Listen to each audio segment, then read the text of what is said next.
Stock market prices are set in the marketplace, where buyer demand matches seller supply. Have you ever wondered what drives the stock market or what factors influence the price of a stock?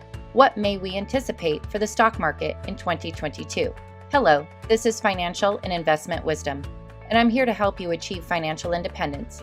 Please subscribe to the channel and switch on alerts to receive updates of new uploads. There is no simple formula that can predict how a stock price will move. However, we know a few things about the forces that cause a stock to rise or fall in value. Fundamental variables, technical factors, and market sentiment are the three types of forces at work. Let's begin with the fundamental factors.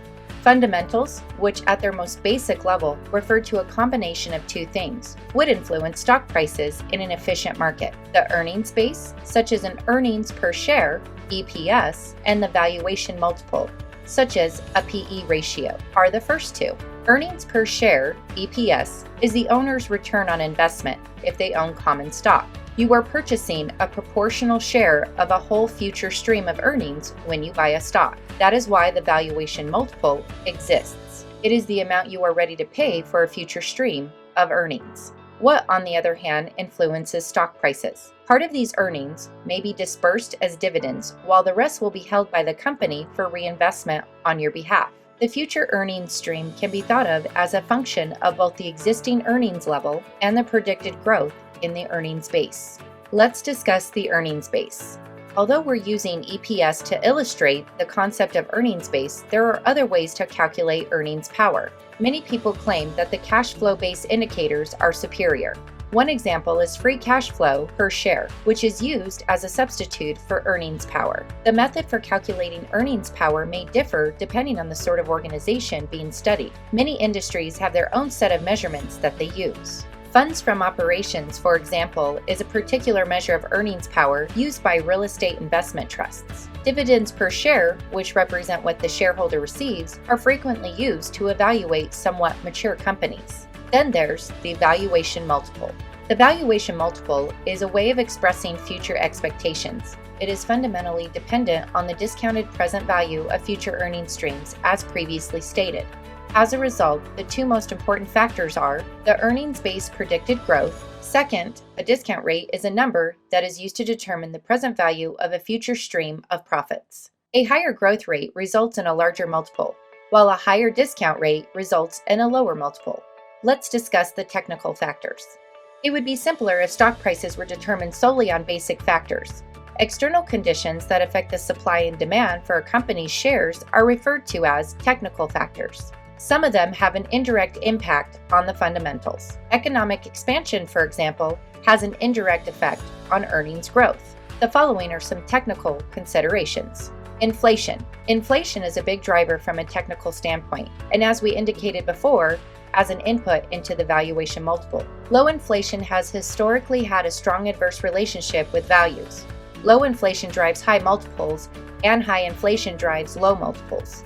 Deflation, on the other hand, is generally unfavorable for equities because it indicates a reduction in a company's pricing power.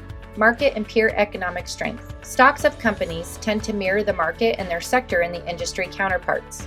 Some renowned investing businesses say that the majority of the stock's movement is determined by the mix of broad market and sector movements, rather than a company's specific success. According to research, economic and commercial variables account for 90% of it. Substitutes. On a worldwide scale, companies compete with their asset types for investment funds. Corporate bonds, government bonds, commodities, real estate, and foreign equities are all examples. The relationship between demand for U.S. equities and their alternatives are difficult to decipher, but it is crucial. Transactions that happen by chance. Purchases or sales of a stock that are driven by something other than the belief of the stock's intrinsic value are known as incidental transactions. Executive insider trades, for example, are frequently pre-scheduled or motivated by portfolio objectives. Another example is when a company buys or sells stock to protect another investment. Even though these transactions do not reflect formal votes cast for or against the stock, they have an impact on supply and demand, which can change the price. Trends. A stock market's movement is frequently detected by a short-term trend. On the one hand, a rising stock may gain traction as success fosters success, and the stock's popularity rises. A stock, on the other hand, can sometimes act as a trend in the opposite direction, which is known as returning to the mean. Liquidity. Liquidity is crucial, yet often an overlooked factor.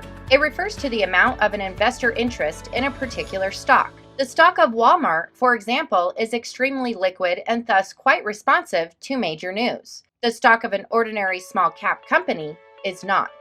News. While it's difficult to measure the impact of news or unexpected changes from within a firm, industry, or the global economy, there's no denying that they've had an impact on our investor mood. Political events, bilateral or multilateral talks, product breakthroughs, mergers and acquisitions, and other unforeseen occurrences have all had an impact on equities and the stock market.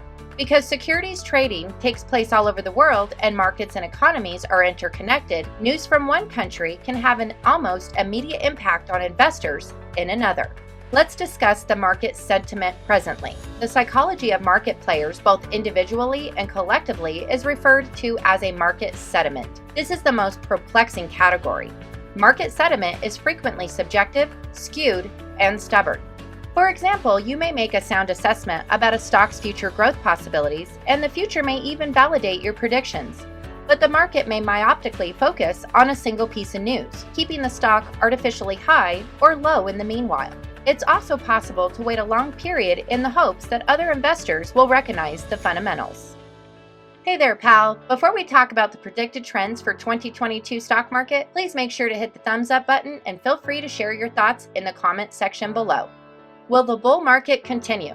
The recent record highs in the markets have been remarkable, particularly for the U.S. indices, which have set new highs. We've seen higher than expected earnings and cheaper capital expenses, both of which have contributed to today's stock market advances. Can the post-pandemic recovery last until 2022?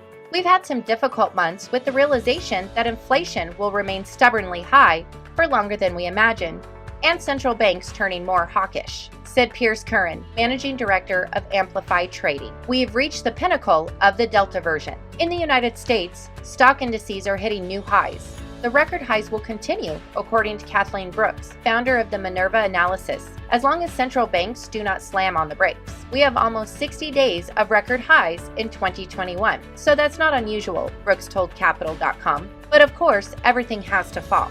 In the spring, we may see some weakness momentum.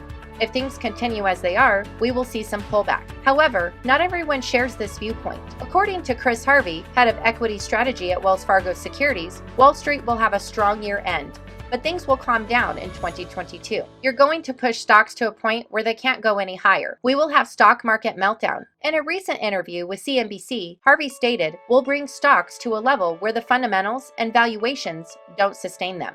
Industry analysts have made some stock market estimates. According to FactSet, predicting a 14.8% growth in the S&P 500 over the next 12 months. When broke down by industry, the stock market outlook appears to be rather positive for the communications industry, which is expected to gain 18%. The sector has witnessed the highest upside difference between the bottom-up target price and the closing price on October 6th. The banking industry, according to stock market analysis, will witness the smallest increase of 7.8%. The sector has the least upside gap between the bottom-up target price and its closing price on October 6th. It's important to remember that analyst projections can be erroneous. Forecasts should never be utilized in place of your study. Before you invest, make sure you do your homework. Also, never trade or invest money you can't afford to lose. In 2022, let's discuss growth companies against value stocks. Growth stocks, according to Amplify's Curran, will lead in 2022. Growth stocks are about to gain a new leg. Through the third quarter, growth stocks underperformed the market because investors realized inflation would not go down. He claims that the central banks are becoming more hawkish and it is hurting growth equities. Let's consider inflationary forces. Upward price pressures can be fueled by economic upswings and demand-supply imbalances. The pandemic-induced slowdown and subsequent resurgence occurred on a massive scale, putting inflationary pressures on the economy. According to the most recent numbers from the U.S. Bureau of Labor Statistics, inflation in the country was up 6.2% from a year ago in October. Since November 1990, this is the greatest 12-month rise. Price rise is still high in the UK. According to the figures of the Office of National Statistics, despite inflation declining marginally in September to 3.1% from 3.2% in August. Recent increases in inflation, according to the Aviva Investors, a worldwide asset managing firm, are only temporary and will decrease back in 2022 when economies reopen more completely. Can we now anticipate interest rate hikes in 2022? Interest rate hikes may come sooner than predicted due to the rising inflation. The U.S. Federal Reserve is expected to hike interest rates according to the markets. And that's it for today's video. Please make sure to hit the subscribe button and turn on the notifications to be notified on every new upload. This is Financial and Investment Wisdom. We will see you in our next video.